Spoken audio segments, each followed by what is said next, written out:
আসসালামু আলাইকুম প্রিয় চাকরিপ্রার্থী ভাই বোনেরা। ইতিমধ্যে ঢাকা দক্ষিণ সিটি কর্পোরেশনে বিশাল নিয়োগ বিজ্ঞপ্তি প্রকাশিত হয়েছে, যেটি প্রকাশিত হয়েছে 26 নভেম্বর 2025। এখানে প্রায় বাংলাদেশের 64টি জেলা থেকে 9তম গ্রেডে আবেদন চলবে এবং বাংলাদেশের 64টি জেলা থেকে তারা 22 জন যোগ্যতা ও অভিজ্ঞতা সম্পন্ন নারী ও পুরুষকে স্থায়ীভাবে 5টি জব ক্যাটাগরি পদে নিয়োগ দেবে। বেতন স্কেল রয়েছে 9তম গ্রেড 22,000 থেকে 53,060 টাকা পর্যন্ত। এটার আবেদন শুরু হবে আপনাদের 1 ডিসেম্বর 2025 সকাল 10টা থেকে এবং আবেদন শেষ 31 ডিসেম্বর 2025 বিকাল 5টা পর্যন্ত। অবশ্যই বাংলাদেশের নাগরিক হতে হবে। তো এ পদে আপনারা কে আবেদন করতে পারবেন, আপনাদের শিক্ষাগত যোগ্যতা কি এবং সার্কুলার সম্পর্কে বিস্তারিত আলোচনা করা হবে। অবশ্যই আপনি যদি আমার চ্যানেলে প্রথমবার হয়ে থাকেন তাহলে চ্যানেলটি সাবস্ক্রাইব করবেন এবং ভিডিওতে একটি লাইক করবেন। আপনার যদি কোনো কোশ্চেন থেকে থাকে তাহলে আপনি কমেন্ট বক্সে কমেন্ট করবেন, আমি সেই সার্কুলার সম্পর্কে বিস্তারিত বলার চেষ্টা করব। তো চলেন এই ভিডিও নিয়ে বিস্তারিত আলোচনা করা যাক। দেখতে পাচ্ছেন এটা 26 নভেম্বর 2025 প্রকাশিত হয়েছিল। ঢাকা দক্ষিণ সিটি কর্পোরেশনের রাজস্ব খাতভুক্ত নিম্নবর্ণিত শূন্য পদসমূহ পূরণের জন্য বাংলাদেশের প্রকৃত নাগরিকদের নিকটতে দরখাস্ত আহ্বান করা যাচ্ছে। এবার সে পদের নম্বর প্রথম পদ হচ্ছে মেডিকেল অফিসার ব্ল্যাক ব্যান্ড 1, অর্থাৎ এখানে গ্রেড রয়েছে 9তম। তারা 13 জন নিয়োগ দেবে একটি পদেই এবং বয়সসীমা 18 থেকে 32 বছরের মধ্যে। আর শিক্ষাগত যোগ্যতা কোনো স্বীকৃত বিশ্ববিদ্যালয়তে bachelor of medicine and bachelor of surgery অথবা MBBS অথবা সমমানের ডিগ্রি অর্জন করতে হবে এবং Bangladesh medical and dental councillor কর্তৃক প্রদত্ত চিকিৎসক নিবন্ধন সনদ থাকতে হবে। দ্বিতীয় পদ মেডিকেল অফিসার, এখানে 9তম গ্রেড, একজন নেবে 18 থেকে 32 বছর, একই তাদের শিক্ষাগত যোগ্যতা একই লাগবে। এবং তৃতীয় পদ হচ্ছে ডেন্টাল সার্জন, একটি 18 থেকে 32 বছর, এক্ষেত্রে শিক্ষাগত যোগ্যতা একই লাগবে।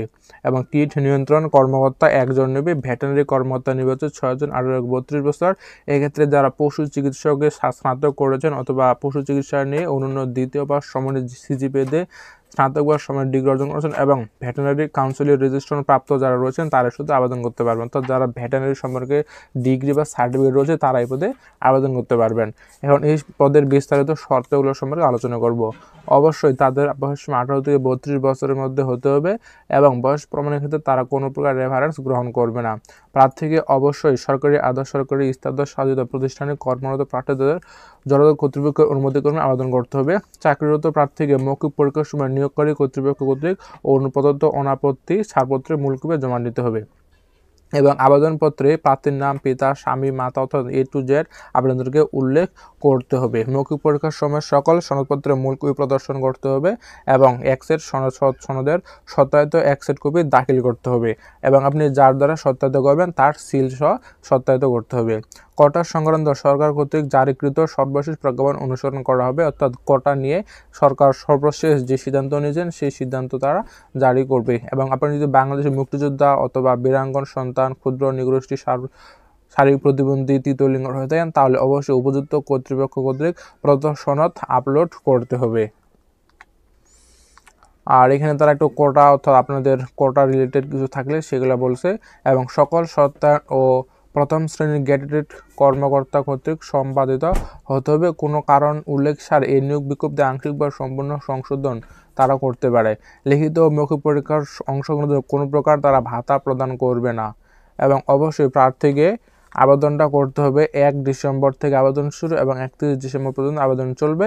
অনলাইন এই আবেদন সাবমিটের সময়তে পরবর্তী 72 ঘন্টার মধ্যে SMS এর মাধ্যমে পরীক্ষার ফি জমা দিতে হবে এবং পরীক্ষার ফি বাবদ তারা 200 টাকা এবং টেলিটকের সার্ভিস চার্জ 23 টাকা অর্থাৎ 223 টাকা তারা টেলিটক প্রিপেড মোবাইল এর মাধ্যমে তারা চার্জ করবে, তো পরীক্ষার ফি হিসেবে গণ্য করবে। তো এখানে তারা শর্তগুলা এবং আবেদনের নিয়মাবলী একটু বলি। আবেদনের শুরু আমরা জানি 1 ডিসেম্বর থেকে 31 ডিসেম্বর পর্যন্ত এবং 72 ঘন্টার মধ্যে SMS পরীক্ষার ফিটা জমা দিতে হবে। তো পরীক্ষার ফি কীভাবে দিতে পারেন সেগুলো দুটি SMS মধ্যে প্রথম SMS নিয়ম হচ্ছে এটা এবং দ্বিতীয় SMS অপশন এদিকে DSCC দেন স্পেস ES স্পেস আপনার যে পিন নম্বর রয়েছে পিন নম্বর দিয়ে তারপর 16222 নাম্বারে সেন্ড করতে হবে। অবশ্যই আপনারা এগুলো জানেন। এবং আপনি যদি মনে করেন যে আমাদের অ্যাপ্লিকেশনে করাতে চান তাহলে অবশ্যই ডিসক্রিপশন বক্সে আমার FB ID লিঙ্ক দেওয়া থাকবে অথবা হোয়াটসঅ্যাপ নাম্বার দেওয়া থাকবে, সেখান থেকে আমার সাথে যোগাযোগ করে অ্যাপ্লিকেশনটা সুন্দরভাবে করে নিতে পারবেন। তো এই ছিল এই পদ নিয়ে বিস্তারিত। এখন আপনাদের যদি আরও কিছু জানার থাকে যে আপনারা যেমন কী পড়বেন, অর্থাৎ আপনাদের প্রস্তুতির জন্য কী পড়বেন, অর্থাৎ আরও অনেক কিছু অভিজ্ঞতা জানার থাকে, তাহলে আমাকে ইনবক্স করবেন অথবা কমেন্ট করবেন, আমি আপনাদের সেখানে বিস্তারিত বলার চেষ্টা করব। এ পর্যন্ত সবাই ভালো থাকবেন। এর পরবর্তী নতুন একটি সার্কুলার নিয়ে হাজির হব।